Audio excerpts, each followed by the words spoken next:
Day mga boss. Sa video na ito, mag-maintenance lang tayo ng ating kadena ng ating motor. Ito mga boss. At babawasan na rin natin yung ating kadena kasi yung ating kadena sagad na po mga boss. Hindi na po siya na-adjust. Mga boss, makasin lang muna natin yung ating chain guard mga boss. Mga boss, yung ating video, ita-timeslap na lang natin mga boss para hindi na humaba yung ating video.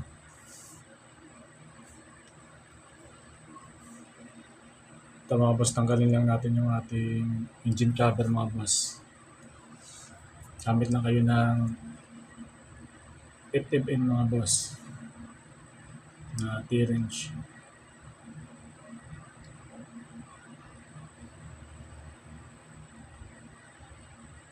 Ito mga boss.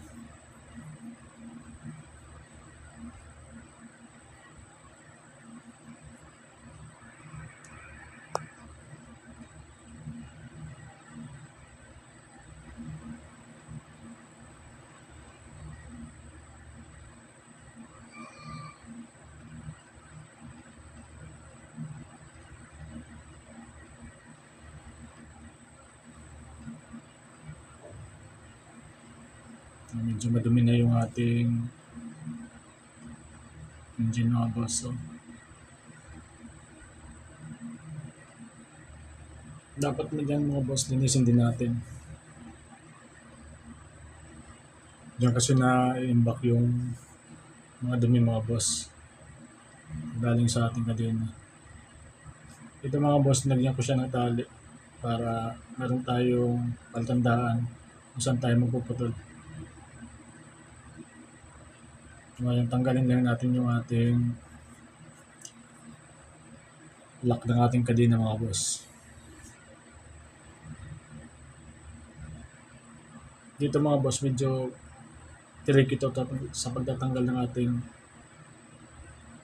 lock ng ating kadena mga boss. Gamit lang kayo, pangatin na nyo ng yung ating lock ng ating kadena. Pangatin nyo lang mga boss.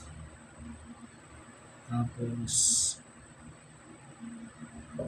gamitan nyo lang ng pliers mga boss. Ito mga boss, tanggal na.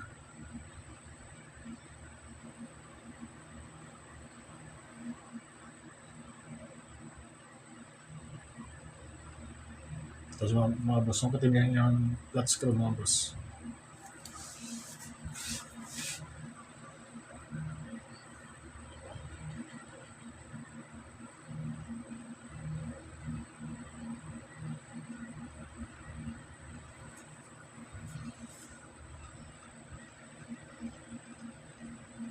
Dito mga boss, sungkitin lang ng flat screw.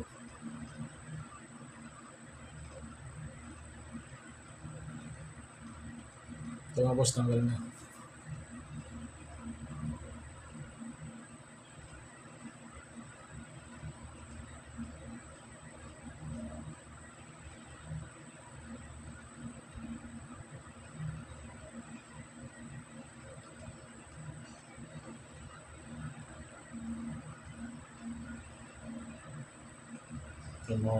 Lagyan lang ng kunting langis mga boss para madali siyang matanggal mga boss.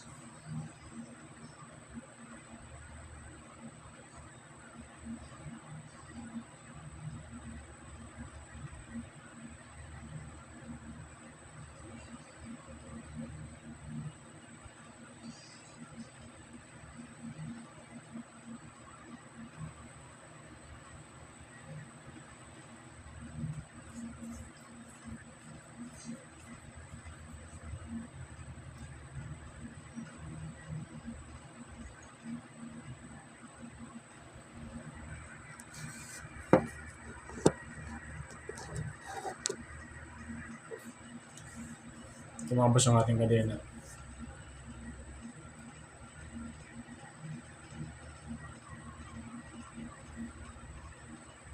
Sa paglilinis ito mga boss, gamit lang kayo ng gasolina mga boss. Ito mga boss, babad lang natin sa gasolina mga boss.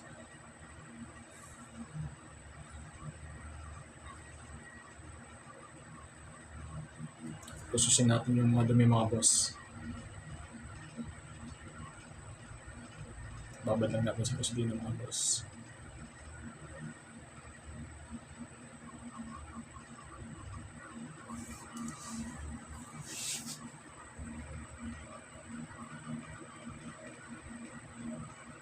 Mga boss, kasusin lang natin yung ating kanila, yung brush mga boss para matanggal ang kanyang mga dumi mga boss. Para pag silipin natin mamaya, malinis yung ating kadena mga boss.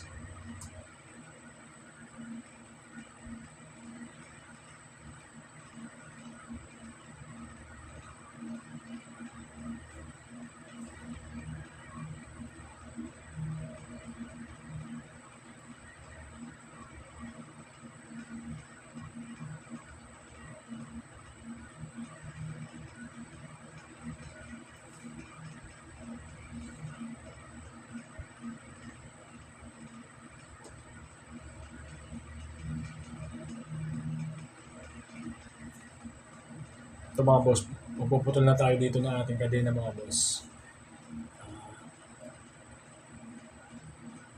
So pagpuputol ng ating kadena mga boss, dapat sa pangalawang slot lang mga boss. Sa pangalawang slot tayo magpuputol. Mas maganda lagyan nyo ng patandaan mga boss ng straw mga boss para hindi kayo malito. Ito mga boss, ipilan lang natin yung ating kadena mga boss. Pasok lang natin sa ating chin cutter.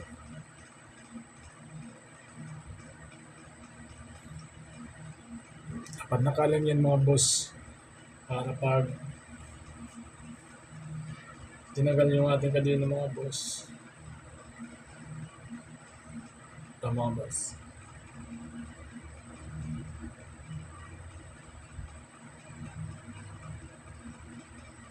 Ito mga boss, silipin nyo sa loob mga boss. Ito mga boss. Nakalay na po siya. Gamit lang kayo ng dish sheet yung mga boss.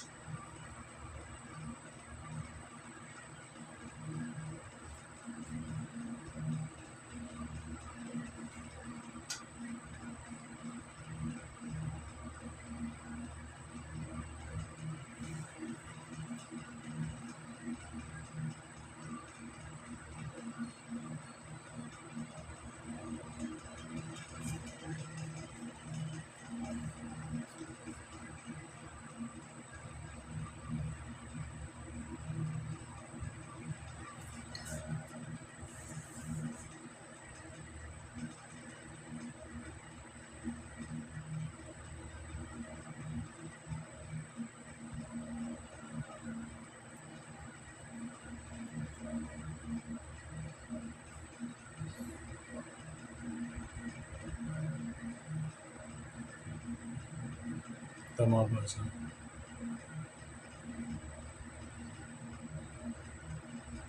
Ipitin lang banayad lang mga boss to.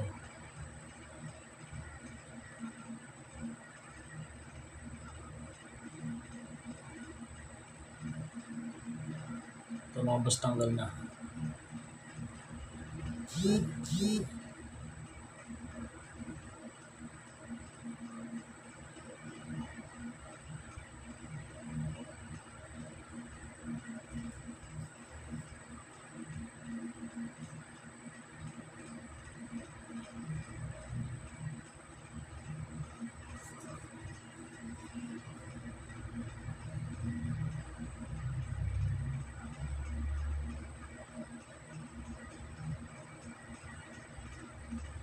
Ito mga boss yung ating malinis na mga boss. Pati yung ating sprocket mga boss, malinis na din. Dito mga boss, nag-a-adjust na tayo ng ating chin adjuster mga boss.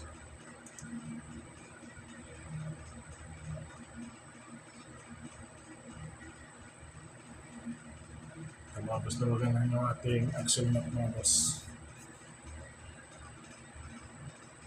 Gamit lang kayo ng 19 mga boss.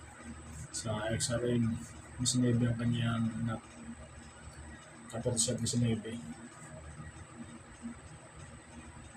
Dito naman sa ating chain adjuster nut mga boss, gamit lang kayo ng 12 at saka 10. Ito mga boss, luwagan lang natin mga boss.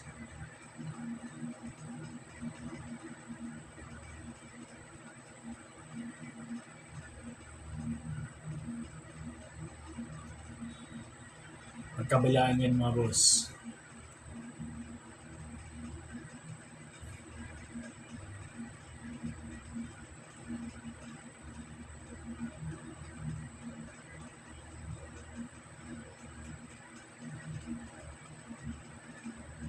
Ito mga boss, kapag naluwagan niyo yung mga boss, ayan, tutulak ng ating pabanti mga boss.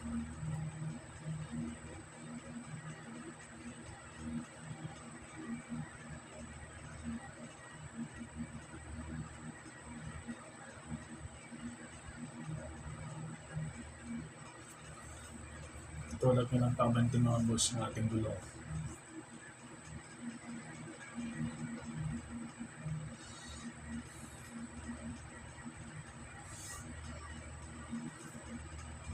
Ito mga boss, dapat magkabilaan mga boss, pantay ang kanyang guhit mga boss, para yung ating gulong hindi matabingi.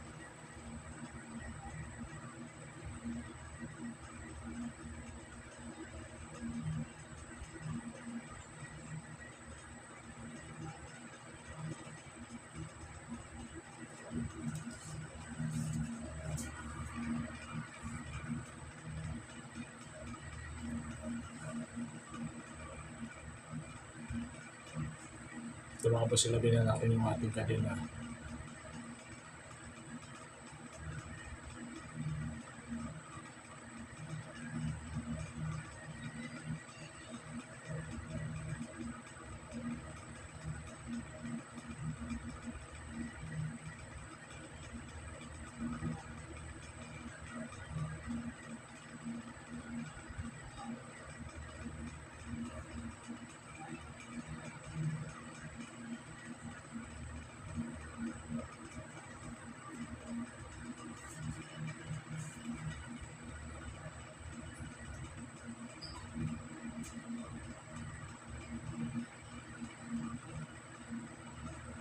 Ito mga boss,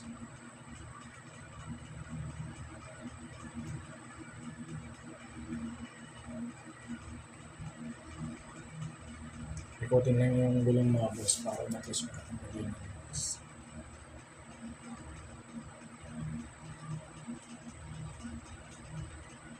Ito mga boss,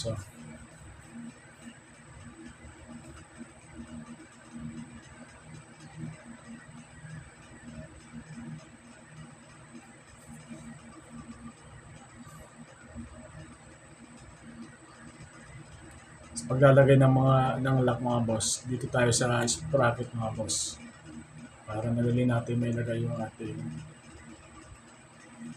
chin lock mga boss. Ito, sakto lang yan mga boss.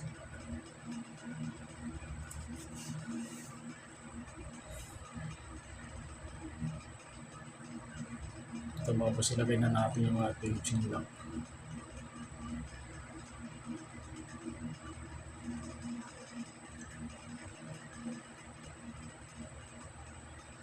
Mga boss, lagyan nyo ng langis mga boss para swabe siyang pasok.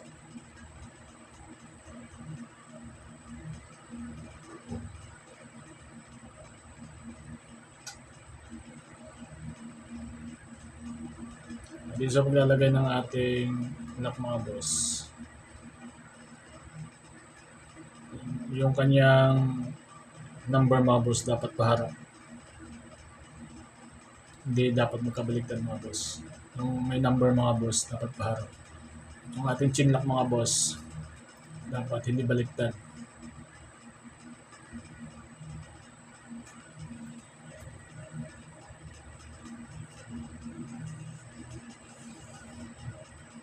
Ito mga boss, dapat yung ating lock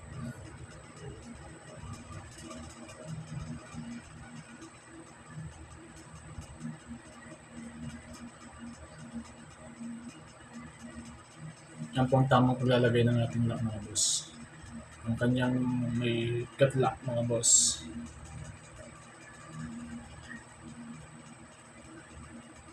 Diyan po. Yan po ang tamang paglalagay ng ating chain lock mga boss. Kasi kung magkabaliktad yan mga boss, posibleng yung ating kadena kumalas yan mga boss.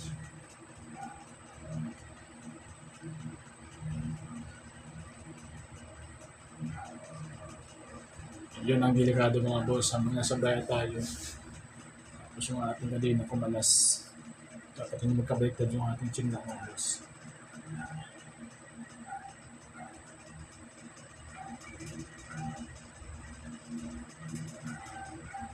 Dito mga boss, pagka-adjust lang tayo ng ating kadena, ang kanyang tamang pre-play.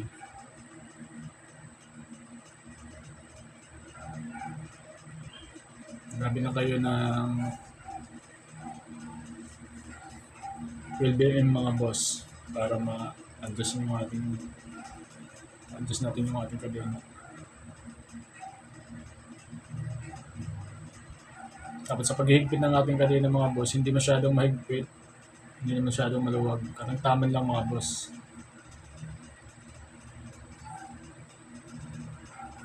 Dapat meron siyang pre-play mga boss. Kasi hindi naman maganda kung ang ating kadena masyadong mahigpit. Kasi napipulsa yung ating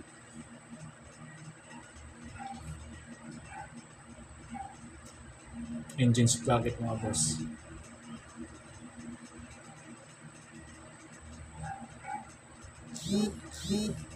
Ito mga boss. Antayin nyo lang.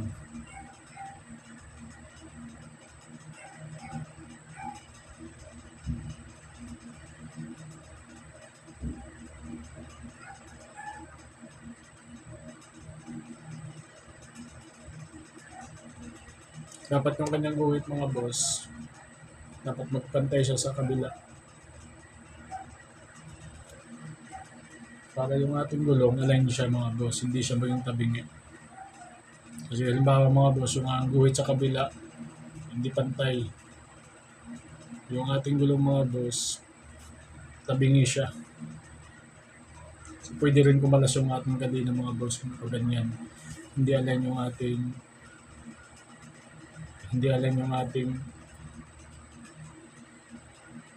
hindi pantay yung ating chain adjuster mga boss. So, posible yung ating kadena kumalas. So, dapat mga boss, pantay siya. Pantay yung guhit ng ating chain adjuster mga boss.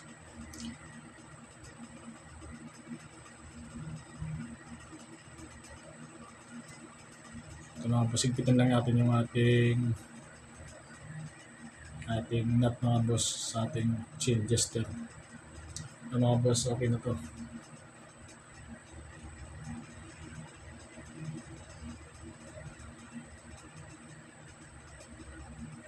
Kabalik na lang yung ating engine cover mga boss. Yung ating engine cover mga boss, malinis na yan.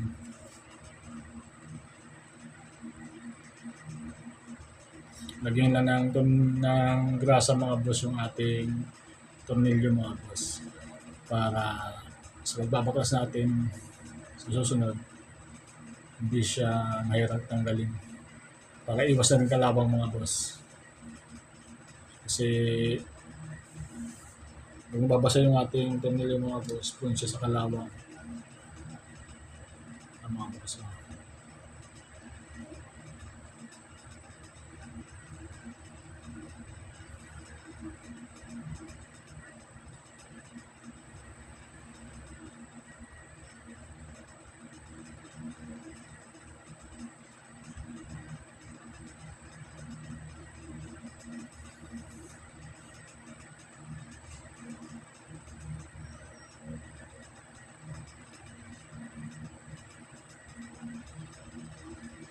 Ito mga boss, tamang higpit lang mga boss. Sa paghihigpit dito mga boss, dapat huwag nyo muna higpitan. Dapat magkabilaan, tamang higpit lang muna. Para yung ating engine cover mga boss, lumapat siya. Hindi siya baging tabingi. Tamang higpit lang mga boss. Mga boss, sakto na yan.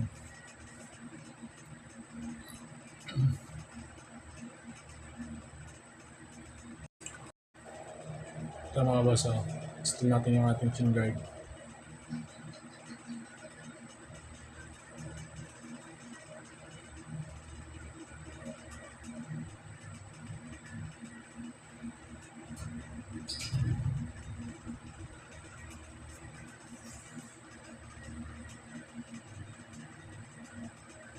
Ito mga boss, lagyan lang ng braso yung ating tornilyo.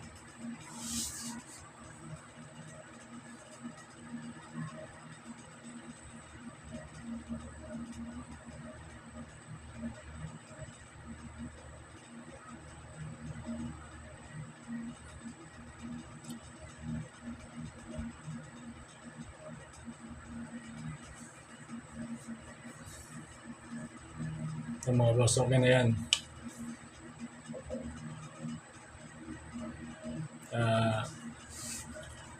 Huwag kang kakalimutan mga boss, mag-like, share, and subscribe mga boss.